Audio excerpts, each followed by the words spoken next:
pada tanggal 23 Maret 2023, The Fed kembali menaikkan suku bunga acuannya sebesar 25 basis poin ke level 4,75 sampai 5%. Nah, meski hal ini sudah sesuai dengan ekspektasi pasar, namun tetap ada kekhawatiran karena salah satu penyebab interest rate risk adalah suku bunga yang tinggi, dan juga hal ini menyebabkan potensi resesi semakin tinggi. Nah, kira-kira sampai kapan suku bunga akan naik?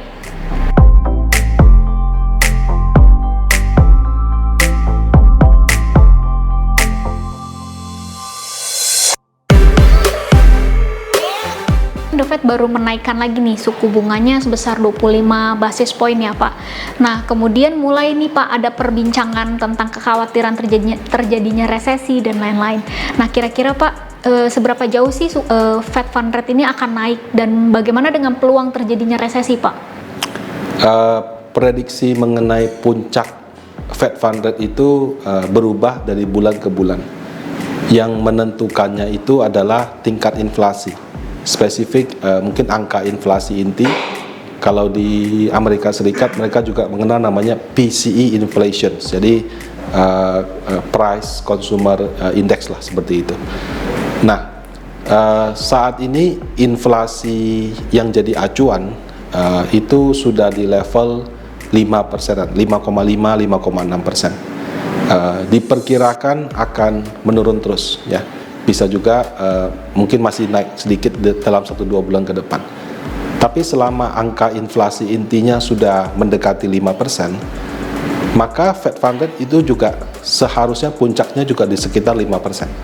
Nah, sampai dengan bulan Maret, prediksi atau konsensus daripada gubernur bank sentral daerah di US itu di 5-5,25. Artinya satu kali lagi kenaikan dari yang sekarang 4,75 sampai dengan 5.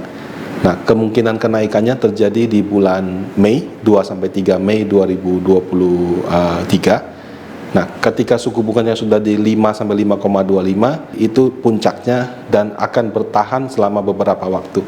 Nah, itu tergantung kondisi pasar juga. Ada yang prediksi bisa turun di akhir tahun ini, ada juga yang prediksi turunnya baru tahun depan.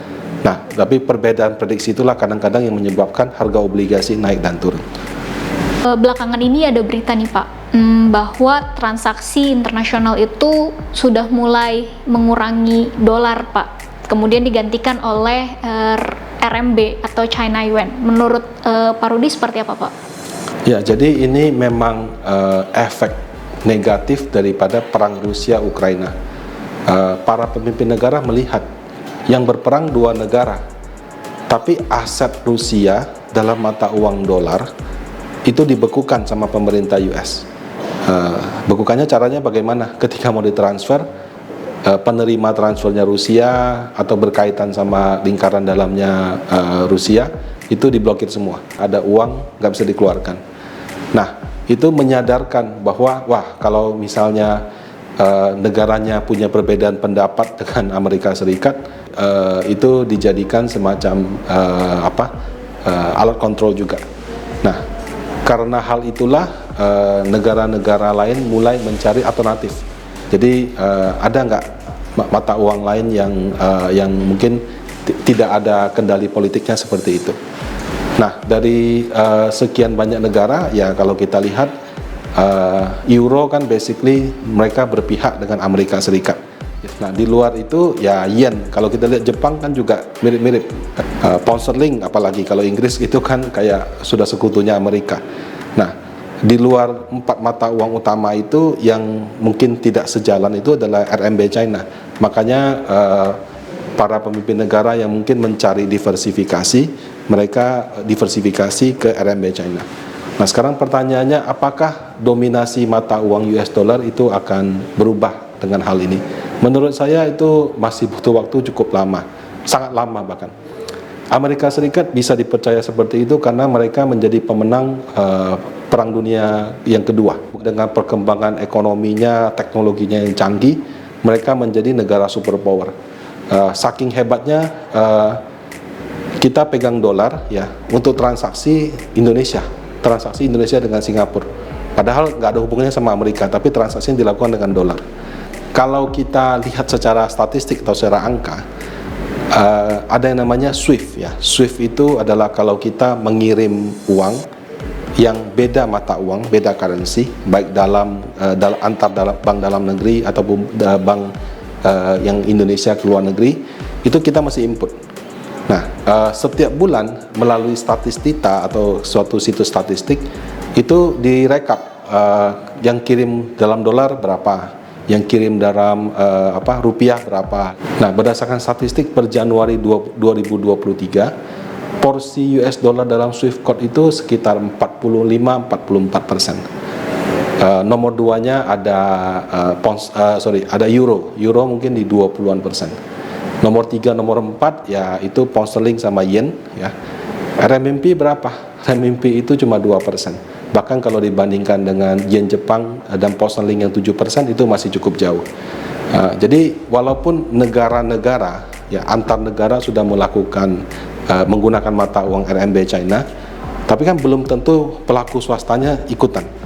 Dan porsi swasta ini ya to be honest jauh lebih besar daripada transaksi yang dilakukan oleh pemerintah gitu. Jadi menurut saya masih butuh waktu ya, minimal 20, 30 atau bahkan 40 tahun renminbi mungkin bisa dominan seperti US dollar. Itu juga belum tentu karena Amerika Serikat kan juga pasti nggak mau dia punya dominasi dipatahkan. Demikian penjelasan market outlook di bulan April tahun 2023. Terdapat beberapa kesimpulan yang dapat saya tarik. Kenaikan Fed Fund Rate masih diperkirakan terjadi satu kali lagi dengan terminal rate 5,25%. Namun hal ini tergantung daripada tingkat inflasi Amerika Serikat. Penggunaan renminbi atau China Yuan sebagai mata uang pengganti US dollar untuk transaksi internasional tidak terjadi dalam waktu dekat. Diperkirakan akan terjadi mungkin di 20-30 tahun mendatang. Hai sahabat Panin AM, terima kasih yang sudah menonton video ini. Jangan lupa diklik tombol subscribe-nya supaya sahabat Panin AM semua mengetahui video-video terbaru dari Panin Asset Management. Bagi sahabat Panin AM yang masih ingin tahu nih apa sih itu reksadana dan hal-hal informasi lainnya terkait dengan reksadana, bisa diklik atau dicek di video sebelah kanan. Jika sahabat Panin AM yang ingin mengetahui terkait dengan market update terbaru, bisa diklik video di sebelah kiri.